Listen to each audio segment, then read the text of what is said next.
संगणक साक्षरता हीच आजच्या युगातील खरी साक्षरता. श्री अजित कडूकर यांचं वक्तव्य. मोबाईलचा अतिवापर टाळा, तुमच्या बुद्धीला संगणक कौशल्याची साथ द्या. प्राचार्य डॉक्टर बी.डी. आजळकर यांचं वक्तव्य. आजच्या युगात संगणक ही काळाची गरज आहे. जर संगणक साक्षरता हीच आजच्या युगातील खरी साक्षरता याचा संदेश अजित कडूकर यांनी दिला. तर अध्यक्षस्थानावरून बोलताना मोबाईलचा अतिवापर टाळा, तुमच्या बुद्धीला संगणक कौशल्याची साथ द्या असं प्रतिपादन प्राचार्य डॉक्टर बी.डी. आजळकर यांनी केलं. हलकर्णी तालुका चंदगड येथील दौलत विश्वस्त संस्थेच्या यशवंतराव चव्हाण महाविद्यालयाच्या अकाउंटन्सी विभागामार्फत शॉर्ट टर्म कोर्स उद्घाटन प्रसंगी अजित कडूकर आणि प्राचार्य डॉक्टर बी.डी. आजळकर बोलत होते. मनातील न्यूनगंड बाजूला सारा, म्हणजे यशापर्यंत पोहोचाल. आपल्या महाविद्यालयात संधी मिळवून दिली जाते, त्यातून तुमचं करिअर घडवा. नेहमी शिस्तप्रिय विद्यार्थी व माणूस बनण्याचा प्रयत्न करा. संगणक ज्ञान आपल्याला सक्षम बनवतं, त्यामुळे मिळवलेल्या ज्ञानाचा लाभ करून घ्या असा मौल्यवान संदेश डॉक्टर बी.डी. आजळकर यांनी दिला.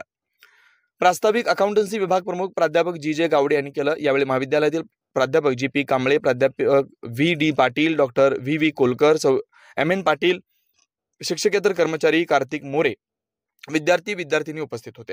सूत्रसंचालन कुमारी संजना पाटील यांनी केलं. तर आभार कुमारी मलबा कांबळे यांनी मांडलेत. अन्वेषण लाईव्ह न्यूजसाठी चंदगडहून तातोबा गावडा.